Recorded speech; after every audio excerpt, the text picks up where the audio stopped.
Après le départ des messagers de Jean, Jésus se mit à dire aux foules à propos de Jean: « Qu'êtes-vous allés regarder au désert, un roseau agité par le vent? Alors qu'êtes-vous allés voir? Un homme habillé de vêtements raffinés? Mais ceux qui portent des vêtements somptueux et qui vivent dans le luxe sont dans les palais royaux. Alors qu'êtes-vous allés voir? Un prophète? Oui, je vous le dis, et bien plus qu'un prophète. C'est de lui qu'il est écrit: « Voici que j'envoie mon messager en avant de toi pour préparer le chemin devant toi. » Je vous le dis, parmi ceux qui sont nés d'une femme, personne n'est plus grand que Jean. Et cependant, le plus petit dans le royaume de Dieu est plus grand que lui. Tout le peuple qui a écouté Jean, y compris les publicains, en recevant de lui le baptême, a reconnu que Dieu était juste. Mais les pharisiens et les docteurs de la loi, en ne recevant pas son baptême, ont rejeté le dessein que Dieu avait sur eux. Acclamons la parole de Dieu.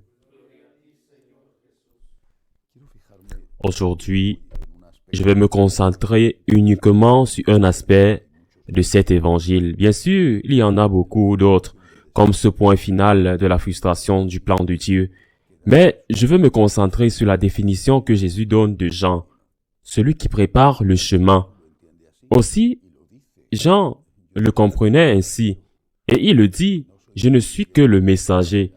Je ne suis même pas digne de délier ses sandales, » nous disait Jean. Prépare le chemin. Que sommes-nous, nous les prêtres? Qu'avons-nous pour être prêtres? Parfois, peut-être trop souvent, le prêtre devient le propriétaire. Non pas le serviteur, mais le propriétaire. Il devient le chemin, non celui qui prépare le chemin du Seigneur, qui est le vrai sauveur du monde. Le prêtre, parfois, s'approprie l'exemple. Il se prend pour exemple le messager. Il est même, s'il ne le dit pas, il le dit. Même s'il ne le dit pas ouvertement. Vous avez entendu que Jésus-Christ vous l'a dit, mais je vous le dis. Vous avez entendu que l'Église a dit, mais je vous le dis. Je mets en pratique. C'est dire que il s'approprie le message.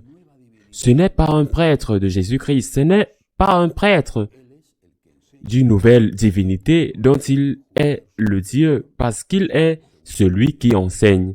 Je ne juge pas son intention. Cela n'a sûrement pas pourquoi être une mauvaise intention, mais c'est ce que beaucoup font. Ils s'approprient aussi non seulement le message, ils s'approprient aussi la liturgie. La liturgie n'est pas la manière dont moi, le prêtre, je veux célébrer la messe ou célébrer les sacrements. La liturgie n'est pas la manière dont les gens veulent célébrer la messe ou le reste des sacrements. Ce n'est pas la liturgie. La liturgie est la manière dont Dieu veut que nous l'adorions.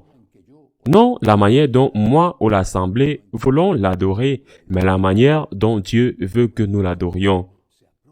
Combien de fois le prêtre s'approprie la liturgie et ne sert pas la liturgie, mais qui se sert de la liturgie, s'approprie le message, s'approprie la liturgie, s'approprie même la conscience des gens, parce que tant pratiquement tous ne sont pas préparés, les laïcs ne sont pas préparés, les laïcs en sauront certainement plus que le prêtre dans beaucoup de choses.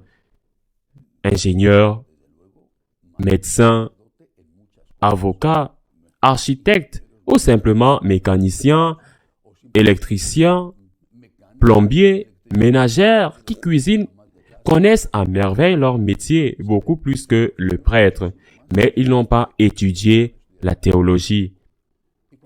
Et quand le prêtre leur dit c'est un péché, ce n'est pas un péché. Généralement, plutôt, ce n'est pas un péché. Le prêtre s'approprie la conscience des fidèles quand il les enseigne quelque chose de contraire à ce que je devrais leur enseigner. Nous les prêtres, nous sommes des êtres humains, des pécheurs.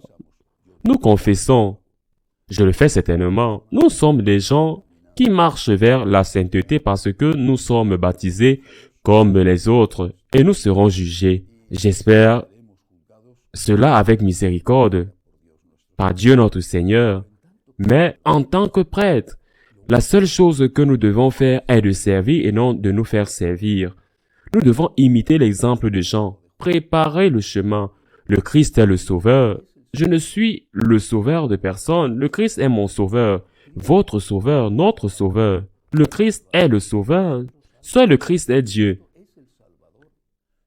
Ce n'est pas moi qui ai donné la vie pour qui que ce soit. Ce n'est pas moi qui ai versé de mon sang. Ce n'est pas moi qui dis, tu as entendu ce qui a été dit en parlant de l'Ancien Testament, même en parlant de Moïse. Mais je vous dis, non, il ne me reste plus qu'à devenir un canal qui transmet la grâce par les sacrements, l'enseignement, celui de la parole en premier lieu, mais aussi celui de l'interprétation de la parole qui est la tradition. Et mon service est d'y être fidèle, d'être celui qui prépare le chemin du Seigneur, d'être le tapis sur lequel Jésus marche pour arriver avec ses pieds propres à la ville, d'être le petit âne sur lequel notre Seigneur était à cheval lorsqu'il entra triomphalement à Jérusalem, ou être l'ami fidèle qui, aux heures du Jésus saint, ne se cache pas et dit « Oui, je suis son disciple ». Prions pour les prêtres, afin que l'orgueil ne nous envahisse pas. Ne nous envahisse pas, afin que nous soyons toujours conscients de ce que notre rôle est, être les serviteurs qui préparent la venue du Sauveur. Ainsi soit-il.